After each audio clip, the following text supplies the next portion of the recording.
Fox News alert now. There was word from Jerusalem now. The Israeli Prime Minister Benjamin Netanyahu moments ago now pointing the finger at Hezbollah as the group behind the attack on Israeli tourists yesterday in Bulgaria. No official claim of responsibility for that blast that killed 8 people. Iran state TV rejects accusations that came out yesterday that they are behind the homicide bombing.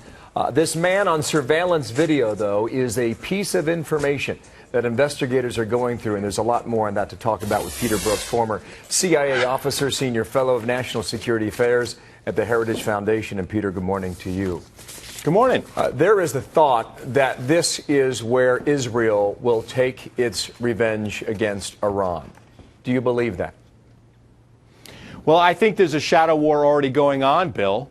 I mean, you look at what's going on over Iran's nuclear program, the cyber attacks, the assassinations. Iran has been involved in, 5, 6, 7 plots against Israel. Many of them have been foiled, with the exception of this plot in Bulgaria. So there's been a shadow war going on for a long time. Would this and I trigger, think there will be a Peter, strike against Hezbollah. Would this trigger a bigger war, the one that we've been talking about for a year? Not at this point.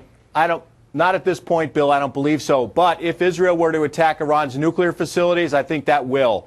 But I think Hezbollah will be struck by Israeli forces when they figure out which faction, which part of it, and the right target. So southern Lebanon will probably be a hit at some point. Explain the difference there when Benjamin Netanyahu and the Israeli officials yesterday blame Iran and now it's Hezbollah. What's the distinction there, Peter?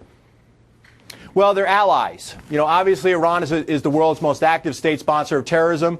One of one of the groups it sponsors is Hezbollah, which is a Shia group in Lebanon. It's a political group. It's a terrorist group. It's a militia. And remember, just a few years ago, I think you have some experience with this, that Israel and Hezbollah fought a war.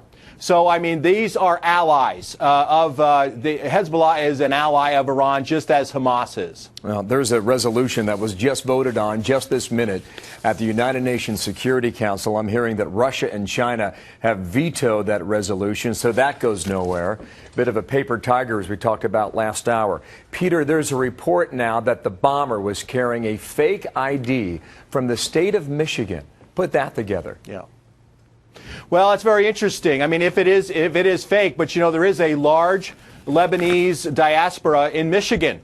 They came at the turn of the 20th century, actually, to work in places like Ford Motor Company. So there is a large Lebanese group. Hezbollah is tied in with Lebanon. So I don't know the origins of this individual, but it makes it very interesting. So it wouldn't surprise me that this individual might have some ties into the United States, or be carrying a fake ID procured that helped him perhaps get into Bulgaria to perpetrate this terrible tragedy. That is one major issue as we watch overseas. Here's another one. This specifically deals with Syria, because you asked now, BYA. Bill in Cheyenne, Wyoming writes the following. How long has Syria had this reported stockpile of chemical weapons, and where did they come from? What can we report on this that is solid, Peter? Well, Bill, Syria's had chemical weapons going back into the 1970s. They got help from places like Egypt, the Soviet Union. They've had help from Iran. In fact, they may have the world's largest stockpile of chemical weapons, and assuredly the largest stockpile of chemical weapons in the Middle East. And that includes things like blistering agents, mustard gas, as well as very dangerous nerve agents such as sarin and VX. Yeah. And there's concern that this has been moved recently. Some reports suggest there might be 45 different locations throughout the country. I don't know how you keep all of that secure in the midst of all the turmoil we have watched for 16 months. Where is Assad now? And what is he doing? What's his reaction, Peter?